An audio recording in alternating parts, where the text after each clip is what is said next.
Welcome to Get Glazed. Today's episode, we're going to talk to a dear friend of mine, luxury bridal stylist and dresser, founder of Maisie Keane Style, Maisie Keane. She hails from Galway, Ireland. She has incredible taste and she is incredibly funny. So please welcome my friend Maisie. Let's get glazed. I've never really sat down and asked you about your story. I mean, maybe I have, and maybe I had a lot of cocktails when I did, but but you have a very high pressure job as a luxury bridal stylist and dresser, and we've worked dozens of weddings together. Can you explain how that works and how you do it? So I'm a luxury bridal stylist and a dresser. So there's kind of two components to my business. I will take a bride shopping and sometimes the groom, the parents sometimes need help, sometimes a full bridal party.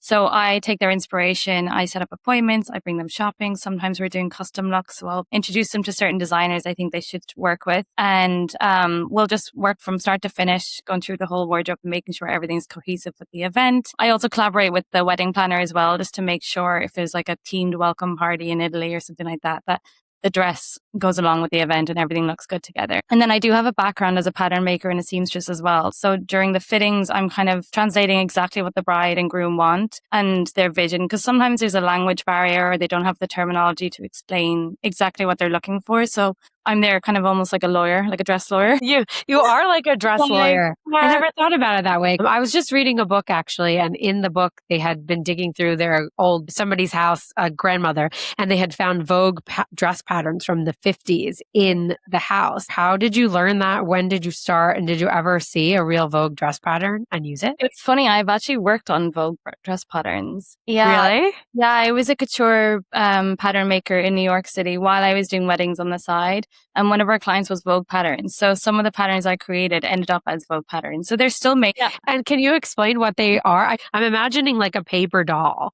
That's what it looked like. I say like a pattern maker is almost like the engineer of fashion. So they get a 2D drawing and they make it 3D.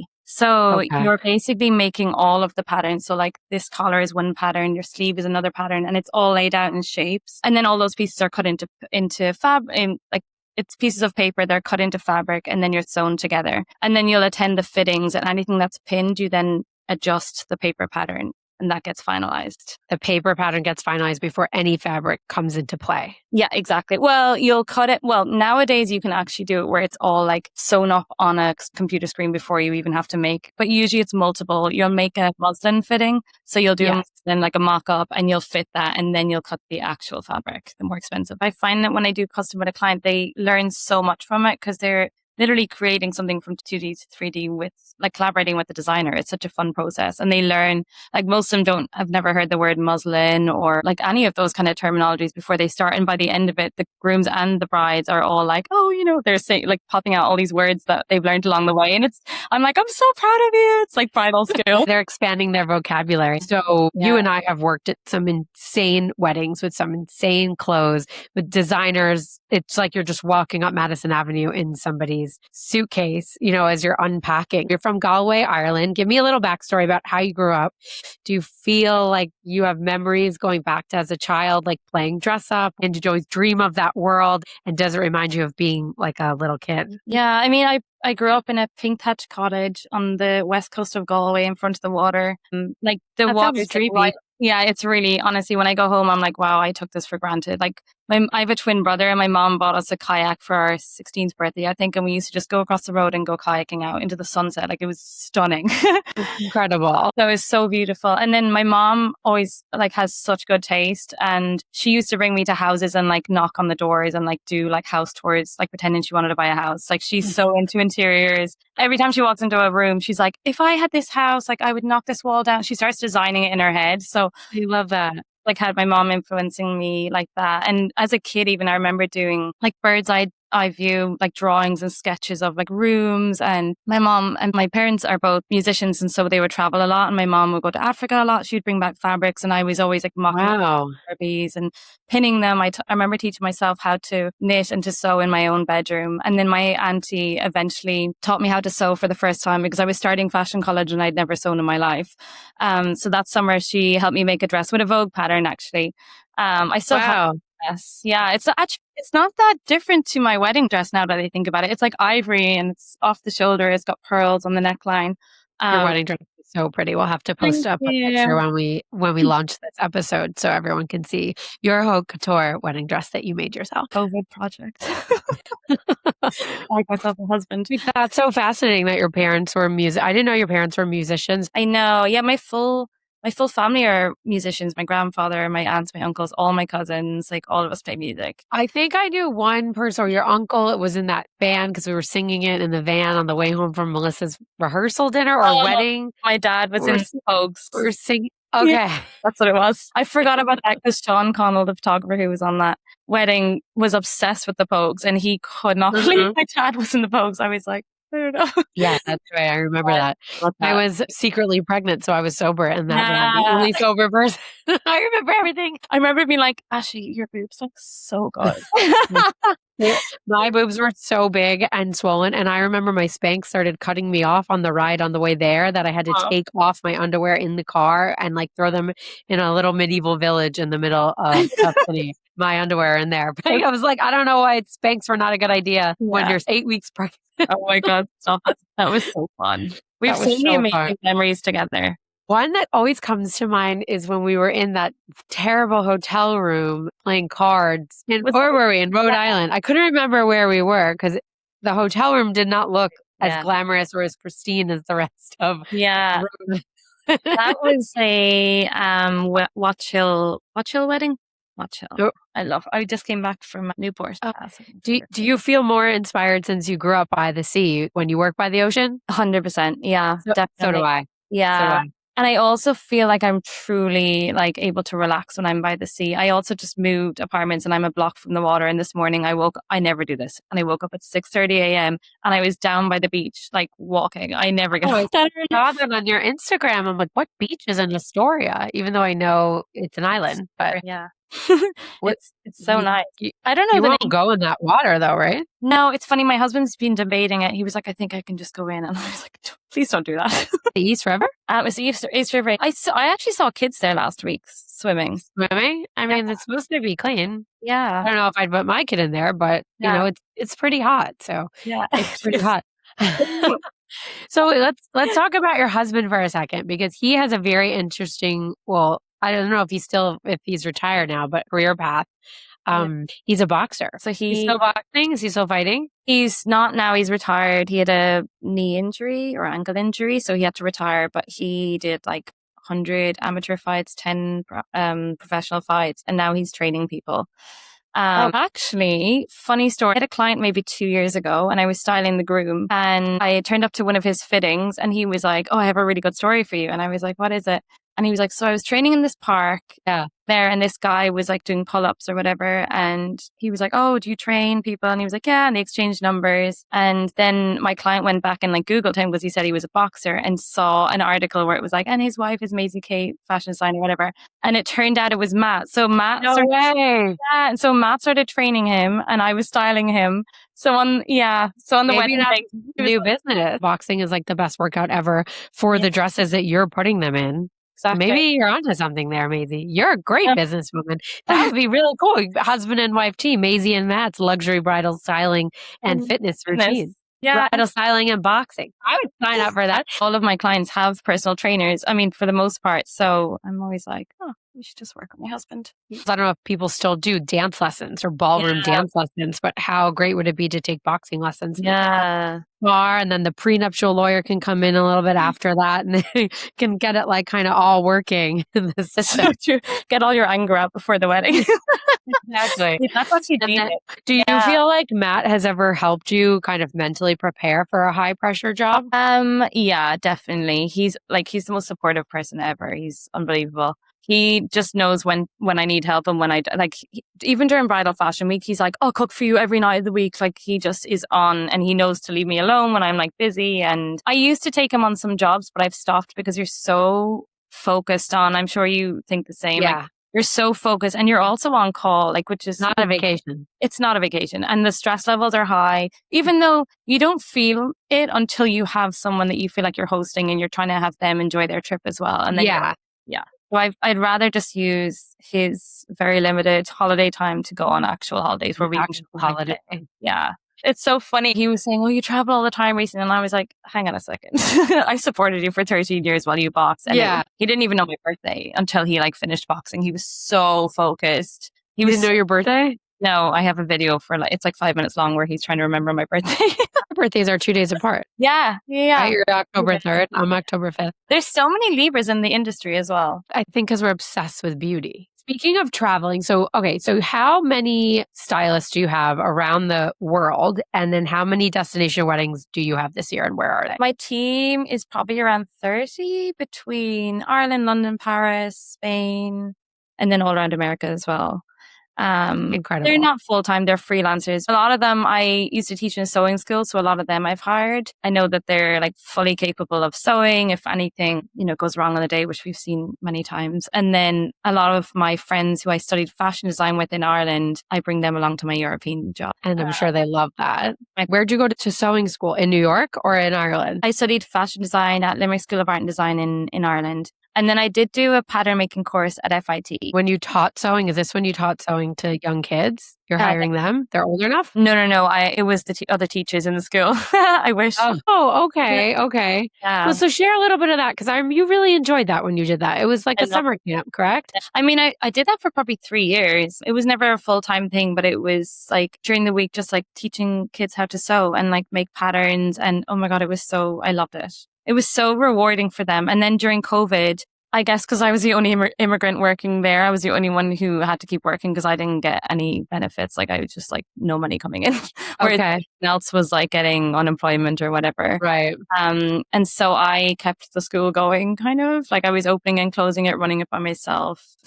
I've never sewed anything in my life. It's a lot simpler than you would think. Like I've taught 5-year-olds how to sew. They're well able. I think I could learn a thing or two. It's called a fashion class in Midtown. There was an Upper East Side location as well. We'll have to link that. It still exists. Kerry Quigley is the owner. She's amazing. She's such an inspiration. Like she was so young when I started. I mean, I don't know what age she was, but she looked real good. I do want to talk about how you started your business and what was like a big moment for you going into your own business. When did you move to New York? How did you start working in this such a niche of bridal in this kind of capacity? I moved. So I finished college. I finished my fashion degree in 2013 and I moved to London first. And then from there, I moved to New York, which was 2015. I was a New Yorker last year. Oh, yes. Congratulations. Thank you. Although according to Jennifer Lopez, you have to. Oh my God. Borrows. I'm like, does that mean I don't count because I'm born in Long Island? Like she's really, but also she doesn't excluding a lot of people. She doesn't even live here. So. I know. I saw that. I was like, Yeah, she was alienating a lot of people. I ran straight to the comment section. But yeah, no, I moved here and my first job was as a technical designer in the garment district, right where that big button is in the garment district. That was my view. Yeah. And then I was doing the FIT course as a pattern maker on the side, like at weekends. And then I got a job as a couture pattern maker. So I was doing that. And then a friend of mine who went to college 4 years ahead of me had moved to New York and was working as a bridal stylist on the side. And we met up and she was like, "Oh, I have this like really cool side hustle. I don't know if you're interested." And I was like, "Okay, cool." So I tried it out and I was like, "Oh, I really love this. This is like," and actually that wedding was with you. The first your first one? That was my first wedding ever. Wow. 9 years ago, like last week or something. That's insane. And I remember you were like you're so lucky to be working at this. I think it was Central Park West, number 1 Central Park West or 15. Oh, we were at 15 Central Park West. I remember. And where we were working, the wedding was at Blue Hill. Remember? What did I say about working in that building? Like, because I mean, I was only in New York like a year, if even, and you were like, "Oh my God, I don't think you understand how lucky you are to work at this." No, you meant it really nicely though. You were like, "You're so lucky to like work at this address. Like there's books written about this." I remember you saying it so clearly. You were like, "There's a book written about this address. Like it's it's one of the most iconic addresses in New York." New York, yeah. Yeah. And one of the most exclusive buildings in New York. Like A-Rod used to live there and like when he dated Madonna and like Cameron Diaz and like all these people have passed through the lobby. Something I would totally say. You're so lucky to be working here.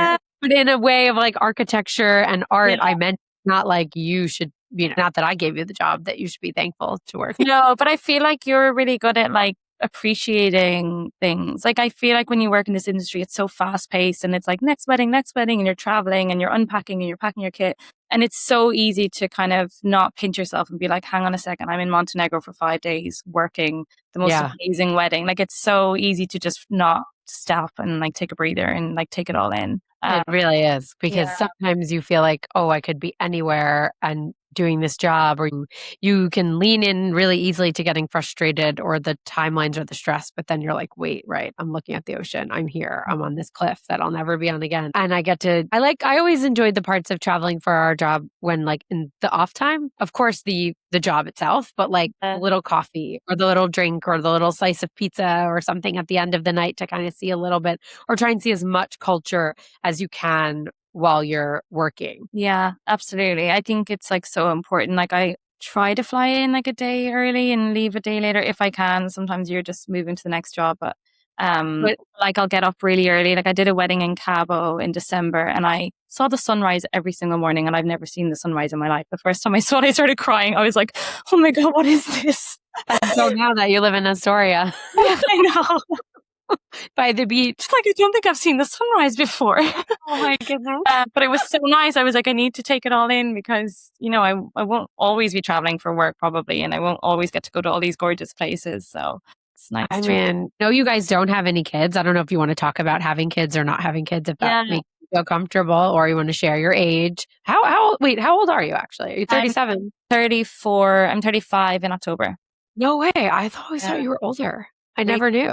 Yeah. Yeah. We're soulmates. We don't have age numbers. Yeah. Young. Because I was kind of thinking we probably should talk about that because I feel I like would love to talk about it because yeah. I feel like from a career perspective, for me anyway, like a lot changed when I had kids and Yeah. moved for kids. Absolutely. We definitely do want kids. We'll probably start trying like in the next few years ish. I feel like this industry prepped me to become a mom.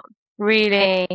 I think it was just maybe the micromanaging of people and the emotional like kind of reset, or always being like trying to calm someone down when they're hyping up, or trying to stay calm in a situation like in public where your toddler's screaming and you need to stay calm, or just the constant like attention, I feel like, or the pivoting, the little pivots throughout the day. Oh, look over here, like to distract them or to keep busy, or just to manage a bunch of things at once. Like, let me grab this, like my diaper bag is like the set bag, Yeah. like what do I need for a day out? It's like, what do you need on your job? It's kind of like the same, just the materials have changed. Yeah. But I feel like working in bridal specifically is very similar to parenting. Yeah, So, because you're managing so many emotions and just everything can change in an instant. Oh, wait, it's raining. We have to pivot everything and everyone just has to go and just do deal with it. Yeah. So true. But it's funny because I was thinking of you recently because my hesitation, and I'm sure a lot of other like immigrants in America have the same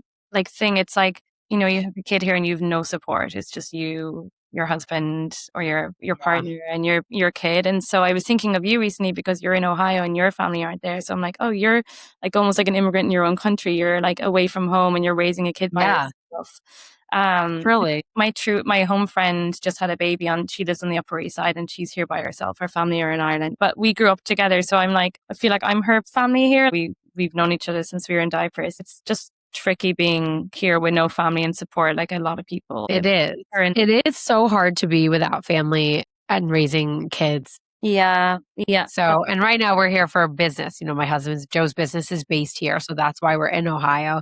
It is like I'm an immigrant in my own country. That's so true, because we're on our little island all alone. But kind of like New York in a weird way, Columbus, at least my area, I feel like there's a lot of people who are also here without their family. Right, like a couple of friends that I've made, they are also here. They moved here for their spouse's job or their job, and they also don't have families. The friends that I've made, we've all become kind of like really close knit because you don't have like your sister or brother or mom like right there. That's so nice. I have a friend in San Francisco and she's a similar situation. It's all expats living in one apartment building and they just leave their doors open. Their kids run from floor to floor into each other's houses. Like, so nice. There's no knocking on the door. She's from Galway, where I'm from as well. So to get from San Fran all the way to Ireland is like hours. At least New York, you have like direct flights. When you moved to New York, you moved here all by yourself? Or did you move with your friend? I moved with two friends I studied fashion design with. So we literally went to the embassy the same day, got our visa stamped the same day, got on the same flight. The three of us stayed in a 2-bed in Astoria. We would change rooms every 3 months. So every 3 months you would get a room by yourself and the other times you were shared. And then so me and my husband, my now husband, we're doing long distance for a year. He was living in London. And you met him before you moved to New York? In fourth year fashion, I met him and I was like, oh, I really want to move to London next. And his job was kind of moving him around. So he requested to move to London and then we moved there. And then my friend who I moved to New York in the end with, she had told me at the time, you know, we only have like 1 month to get a graduate visa to move to New York. And so I literally like I was in Croatia on holidays with Matt. We were having a cocktail and out of nowhere, I was like, I think I want to move to New York. And he was like, okay, go for it. I was like, okay. Wow. I came back to London, handed in my notice, moved to Ireland, sold I was working in a fabric store at the time and one of their locations had closed down. So I came back to Ireland. I went to my college. I sold all my fabrics that I had got because the fabric store had closed down. I managed to scrape together €1,000 to pay for my visa. And then I just moved here a month later. So within 2 months, I was in New York. That's incredible. I was 22 years old. That's incredible, Maisie. And now, oh, thank you. I know. I didn't know that. I didn't know that that's how you got here. Yeah. Were you ever exposed to bridal before your friend had? Yeah. My first job when I was 15 was working in a bridal store. My neighbor actually owned a bridal store in Galway where I lived. Okay. She knew that I was into fashion and everything. And she was like, oh, do you want to like a little side job? And so I worked there for like 3.5 years. Like all during college, I would go home at the weekends and I would work there. And then during oh my gosh, what were the dresses like back in? Pronovias. We used to sell Pronovias. No, and I remember when Kate Middleton got married, I did the window and we put like a lace dress similar to hers in the window. Oh, yeah. I remember waking up at 4 o'clock in the morning to watch that wedding. Yeah. Yeah. It was amazing. That was a beautiful wedding. Megan's wedding, my mom and her sisters were visiting when her wedding was on and we got up at like 5 a.m. to watch it. Yeah. My friend slept over for Meghan and Harry's wedding and we made tea. It's funny how you keep saying bridal on the side job, because when I got into bridal, it was also on the side. Really? But when I was little, I used to buy bridal magazines at the card store next to my house. And I used to like draw on the models in the magazine. And I was like obsessed with brides. Like I thought brides were like the ultimate. I wanted to be a bride. I wanted to be around brides. Yeah. I love the idea of weddings, but I was always doing makeup. And then I started doing bridal like on the side of also like working retail really is kind of when it sort of came up. And I said, oh, I'd do bridal on the side. And then bridal became the full-time. Yeah. And then it'll be celebrities on the side. And bridal was still kind of the mainstay. Yeah. It's funny. And like even like growing up, like one of my first things I would have been doing was teaching music to like piano and fiddle. And my parents used to play at weddings. So every Saturday or whatever, my dad would be like, okay, come on, we're going to Cork to this beautiful church. And we would play for a wedding. Wow. This was clearly pointing me in some And now you're working weddings where like Maroon 5 performs. Yeah, that was so funny. Like it was kind of public, right? Do you need to talk? Was Maroon 5 private or no? No, we didn't sign anything. Okay. We couldn't take photos, but I had front row seat because her dress was Dior and she didn't have a bustle. So I had to hold her dress for the entire concert, which meant I was front row and center. Actually, I had a Spectrum. Amazing. You have a what? A Spectrum? His Plectrum, the pick, sorry, for the guitar. Oh, you do? Yeah, cool. I have that. Yeah. Wait, what a token. What a token. You should one day. Hey, if you ever need to move somewhere else, like you sold your fabric, you can sell Adam Levine's guitar pick at a private event. Wait, so she's wearing Dior. You had to hold it. Is that a moment like when you're just like, what is my life? Like, and Maroon 5 is playing. Like, this is amazing. I mean, that was amazing. What was actually more amazing was going to her final fitting at Dior. That was insane. That must have been absolutely incredible. Walk us through like an experience in Paris at the Atelier, and there was security. They closed down the whole store. I was like, I'm getting like emotional even talking about it. It was such a huge thing. Oh my God, little girl from Ireland, like at a fitting in Dior in Paris. I had a team of 4 with me. It was a huge deal. Yeah, it was amazing. And does the Dior team, or do they work with you? Yeah, it's funny. They were really great to work with because I thought they might be a little bit, Yeah, like would they be kind of like, oh, what are you guys Yeah. doing here?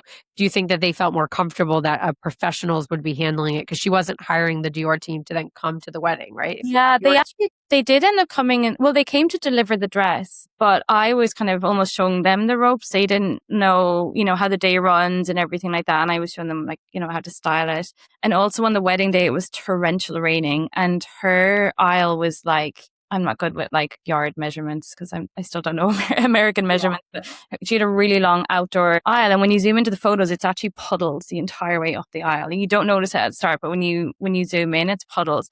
So I was like, oh my god, there's no rain plan. And so I was like to the Dior team, can we sew some plastic, like a plastic lining on the inside of the dress? And they were like, oh, but of course. So they all started sewing. Yeah, they started sewing it, and it saved the dress. The whole lining was plastic. So she walked up the aisle and it didn't soak up because it was plastic on the. We're going to insert a sound effect of clapping here.